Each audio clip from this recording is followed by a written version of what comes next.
ఈరోజు మళ్ళీ ఒకసారి నాలాయిర దివ్య ప్రబంధాన్ని పరిచయం చేసుకుందాము. ఇంతకుముందు మనము 53వ భాగంలో అందం గురించి చెప్పాలి అంటే ఆళ్వారుల తర్వాతే ఎవరైనా అని చెప్పుకుంటూ వచ్చాము కదా.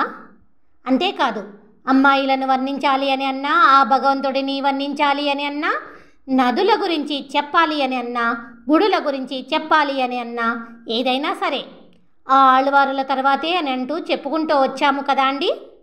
అంతేకాదు, ఈ నాలాయిర దివ్య ప్రబంధములో భగవంతుడికి ఎంత విలువ ఇచ్చారో అంతకన్నా ఎక్కువగా ఆడవారికి విలువ ఇచ్చారు అని చెప్పుకున్నాము. ఇప్పుడు ఇక్కడ అది ఏమిటో చూద్దాము. ఆడవారి గొప్పతనము అంటే సహనము, శక్తి, ధైర్యము, సాహసము, పట్టుదల. వీటి గురించి చెప్పుకుంటే సరిపోతుంది కదా అండి. అందమైన రాజుల అంతఃపురములలో ఉండే బంగారపు వన్నె స్త్రీలు మెత్తని కొప్పు నిండా పువ్వులను పెట్టుకొని చల్లని సుగంధ పరిమళముల మందగమనపు పిల్లగాలులు శుతిమెత్తగా తగులుతుండగా మృదువైన పూల పానుపుపై పడుకొని భోగభాగ్యములలో మునిగి తేలుతూ కష్టపెట్టే తమ భర్తలతో కలిసి బ్రతికే సాహసం చెయ్యరు అని అందరూ అంటుంటారు. కానీ మేము దీనిని నమ్మము కాక నమ్మము అంటూ 12 మంది ఆళ్వారులు రచించిన దివ్య గ్రంథమే ఈ నాలాయిర దివ్య ప్రబంధము.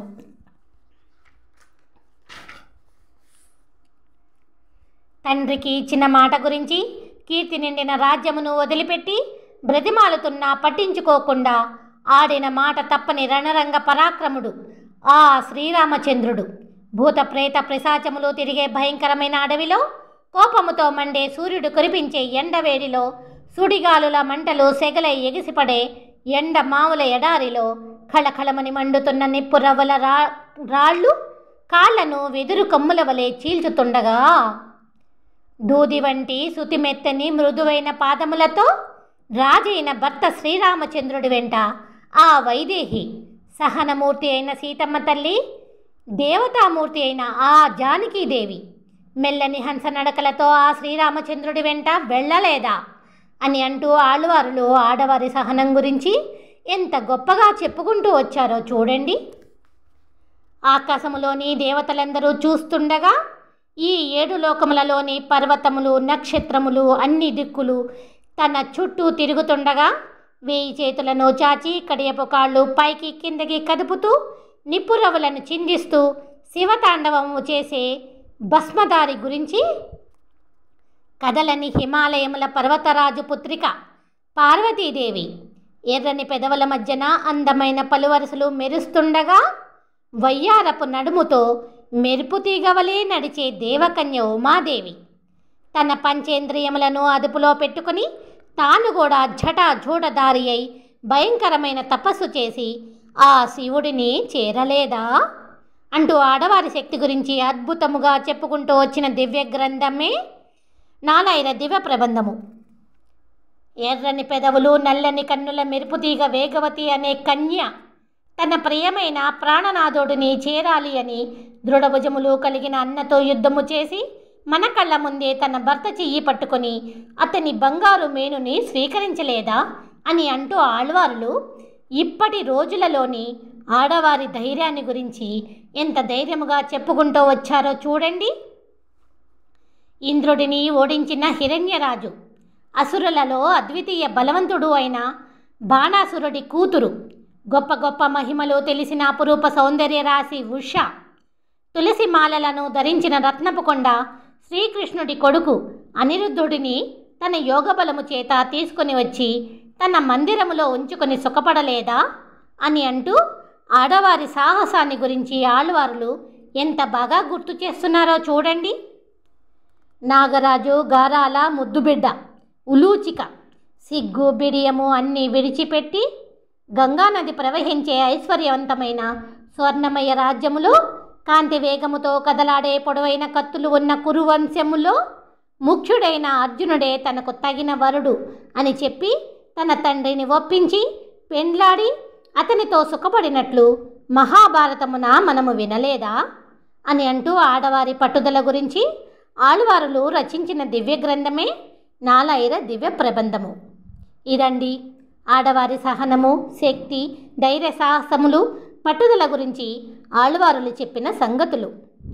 ఆడవారి గొప్పతనాన్నే కాదు, ఆడవారి ఏడుపును కూడా ఆ ఆళ్వార్లు ఎలా వర్ణించారో చూడండి. తెల్లని అలల నురుగుల నల్లని సముద్రము మధ్యలో చల్లని శేషపానుపుపై ఎర్రని తామర కన్నుల శ్రీదేవితో పాటు ఉన్న స్వామిని చూడలేకపోతున్నాను అని భూదేవి ఏడుస్తూ ఉంటే ఆమె బాధ కొండలపై నుంచి ప్రవహించే సెలయేలుగా మారినట్లు నా శ్రీయపతి చాలా కఠినాత్ముడు అని అంటూ ఆకాశమంత నోరు చేసుకుని ఈమె ఏడుస్తున్నది అని అంటూ ఆళ్వారులు ఈ నాలాయిర దివ్య ప్రబంధములో చెప్పుకుంటూ వచ్చారు. ఆడవారు చిలకలకు పలుకులను నేర్పడమే కాదు, తెల్ల ధాన్యమునకు బదులుగా మంచి ముత్యములను తీసుకుంటారు అని చెబుతున్న నాలాయిర దివ్య ప్రబంధపు పాశ్రములను చూద్దాము. తనకు సాటి వేరొకరు లేరు అని విజృంభించిన రాక్షసరాజు అలంకరించిన కొండ వంటి రావణాసురుడి 20 చేతులను ఒకే దెబ్బతో ఖండించిన అద్వితీయుడు, ధరణీపాలుడు, ఎర్రని కన్నుల మోహనాకారుడు, మరకతము వంటి ఎర్రని పెదవుల పడుతులు లేడి చూపులను చూస్తూ చెయ్యిపై ఉన్న చిలుకలకు తీయని పలుకులను నేర్పే నాంగూరున ఉన్న తిరుత్తెత్తి ఎంబలియందు లక్ష్మీ రంగస్వామిగా ఉన్నాడు చూడండి. నల్లని మృదువైన జడ కలిగిన కన్నె గోపికల వస్త్రములను తీసుకొని పోయి వారి బొమ్మరిళ్లను చెరిపి వారితో రాసలీలలాడి వారిలో ప్రేమ వెలువ నింపిన శాశ్వత దీప నారాయణ స్వామి ఉన్న చోటు. ఈ తెల్ల వంటి విశాలమైన కన్నులు, మొలకల వలె మెరిసే పలువరసలు కలిగిన ముదితలు నేర్పిన మాటలు విని వంకర ముక్కు చిలుకలు తమ మధురమైన పలుకులతో వేదమును పాడే నాంగూరున ఉన్న మణిమాడ కోయిలను సేవించు మనసా. చిన్న చిన్న చేపలు, పెద్ద పెద్ద చేపలు, వాలుగ చేపలతో నిండిన చెరువుల పక్కన ఉన్న విశాలమైన వరిమడులలో కోసిన ధాన్యమును తామర కన్నుల వ్యవసాయపు స్త్రీలు ముత్యపు రాసులుగా పోసే అందమైన నాంగూరున ఉన్న అరిమేయ వెన్నగరములోని దేవాలయములో మెరిసే కన్నుల పూలకొప్పు సీతాదేవి గురించి, లంకలోని రావణాసురుడి 10 తలలు 20 చేతులు నేల రాలునట్లు పెద్ద నారి కలిగిన గట్టి విల్లు వంచిన దశరథ రాముడు, అద్వితీయ రక్షకుడు అయిన దేవాది దేవుడు గడకేళి నర్తనయ్య స్వామిని సేవించు మంచి మనసా. అదవిరిసిన తామర మొగ్గలతో నిండిన సరస్సు యందు చేరి ఉన్న విషపు కాళీయుడు అలసిపోవునట్లు దాని తలపై పాదములుంచి గెంతిన శాశ్వత దీప నారాయణ స్వామి ఉన్న చోటు. నిండు చంద్రుడు ఆటలాడే ఎత్తైన మేడలు చుట్టిన వీధులలోని ముంగిళ్లలో చేతి నిండా బంగారపు గాజులు కలిగిన వనితలు తెల్ల ధాన్యమును అమ్ముతూ దానికి బదులుగా విలువైన మంచి ముత్యములను తీసుకుని నాంగూరున ఉన్న మణిమాడ కోయిలను సేవించు మనసా. గజ్జల చప్పుడు మధ్యన ఆడవారి గురించి ఆళ్వారుల మాటల పాశ్రములను ఇప్పుడు చూద్దాము. మనదెలిన వాడిదంతపు వరాహము ఒక్కటి అయి ఈ భూమినంతా విడదీసి అమర్చిన స్వామి, పదునైన చక్రముతో బాణాసురుడి దృఢభుజములను తెంపిన స్వామి దివ్యపాదములను చేరాలి అని అనుకునే భక్తులారా, నల్ల కలువలే మా నల్లని కన్నులు, ఆ ఎర్ర కలువలే మా ఎర్రని అదురములు అని అంటూ వ్యవసాయము చేస్తున్న ఆడవాళ్ళు తమ పొలములలో ఉన్న తెల్ల కలవలతో పరాచికాలాడుతూ కలుపు తీసి ఒడ్డికెక్కే కాశీదేశపు విన్నగరములోని లోకనాథ త్రివిక్రమ స్వామిని చేరండి. విశాలమైన అడవిలోని కబంధనితో పాటు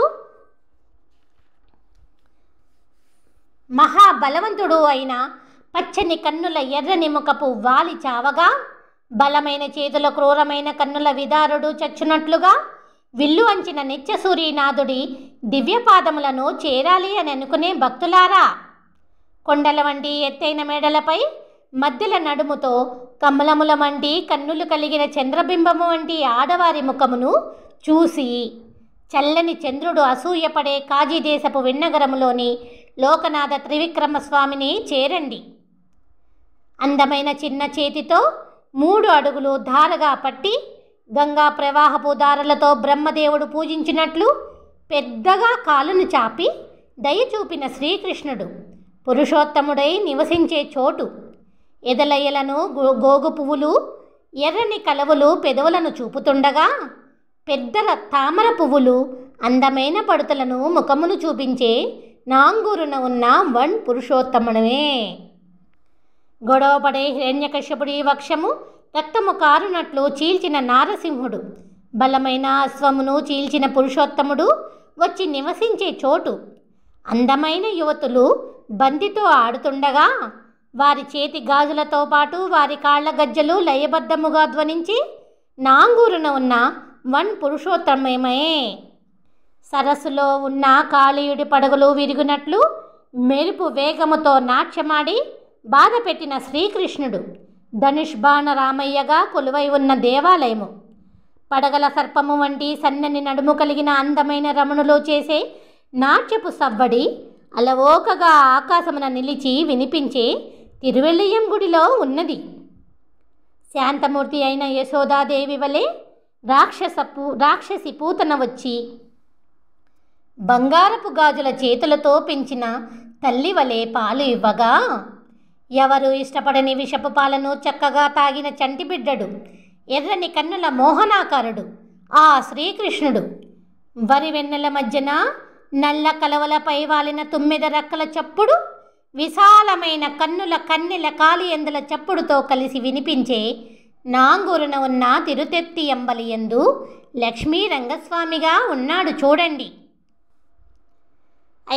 ఐశ్వర్యవంతురాలు అయిన పద్మపుత్రిక ఆ లక్ష్మీదేవికి ప్రియుడు, విశిష్టమైన ఈ భూదేవికి నాథుడు, అనురాగపు గోపిక రాధకు ఆరాధ్యుడు, మిగిలిన వారు అందరికీ స్వామి అయి ఉన్నవాడు.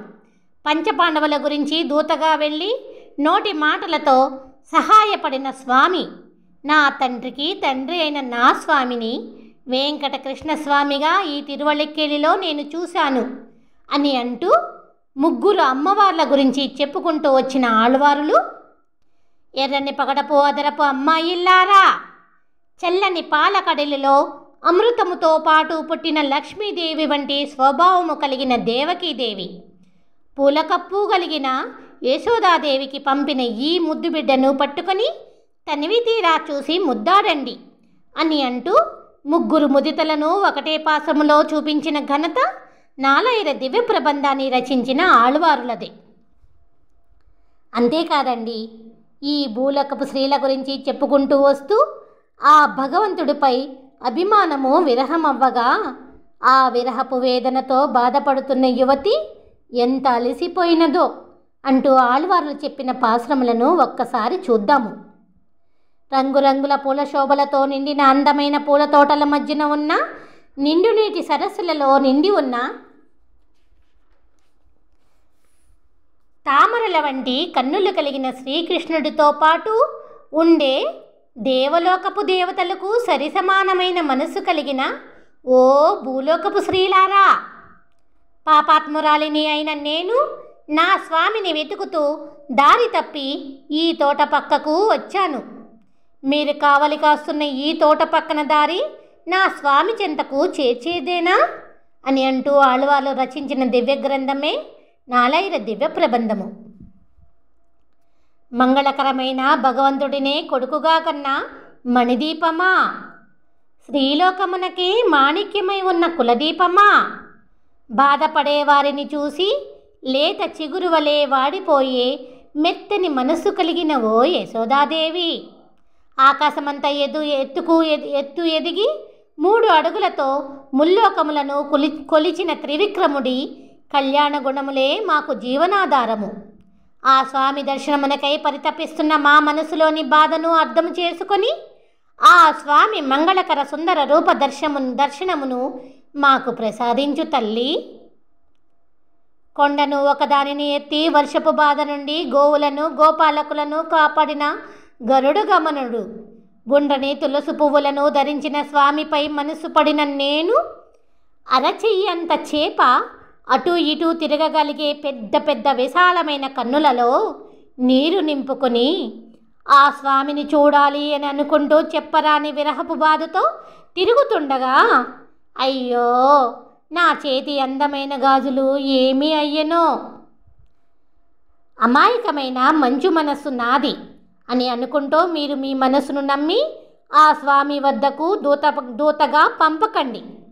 ఎందుకంటే హిరణ్యకశ్యపుడి విశాలమైన గుండెలను చీల్చిన స్వామి పాద సన్నిధికి నా మనస్సును పంపగా అది నన్ను వదిలిపెట్టి కదలకుండా అక్కడే ఉండిపోయినది అని అంటూ ఆళ్వార్లు రచించిన దివ్య గ్రంథమే నాలాయిర దివ్య ప్రబంధము.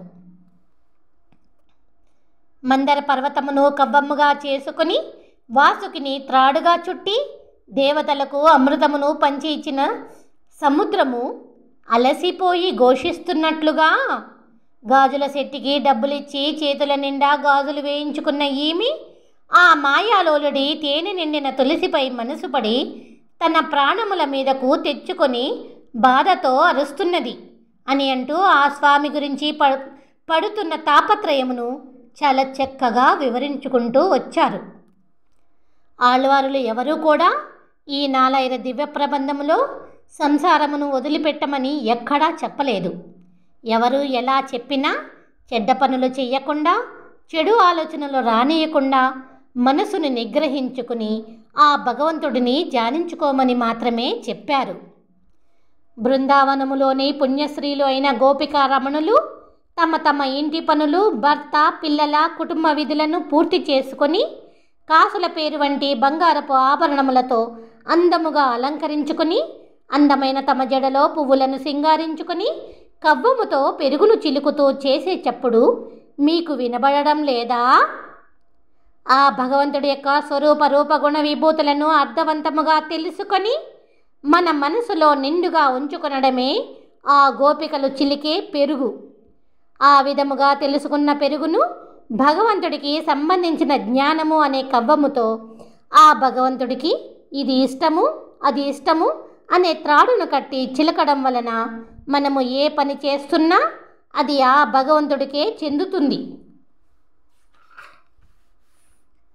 అనే ఆలోచన కలగడమే అమృతమయము అయిన వెన్న అని అంటూ ఆ ఆళ్వార్లు చాలా స్పష్టముగా ఆ భగవంతుడి తత్వమును వివరించుకుంటూ వచ్చారు. అందుకే ఈ నాలాయిర దివ్య ప్రబంధాన్ని చదివి అర్థం చేసుకున్న వారికి ఈ ప్రపంచంలో సుఖ సంతోషములే కాకుండా మరణించిన తర్వాత పరలోకమైన ఆ వైకుంఠములో శాశ్వతమైన స్థానము లభిస్తుంది అని ఎంతో స్పష్టముగా అందరికీ అర్థమయ్యేటట్లు ఈ నాలాయిర దివ్య ప్రబంధములో 12 మంది ఆళ్వార్లు చెప్పుకుంటూ వచ్చారు. చూశారు కదా అండి, ఆడవాళ్ళ గురించి ఆళ్వారుల ఆలోచనలు. మళ్ళీ నాలాయిర దివ్య ప్రబంధంలోని తిరుపతిలో కలుద్దాము.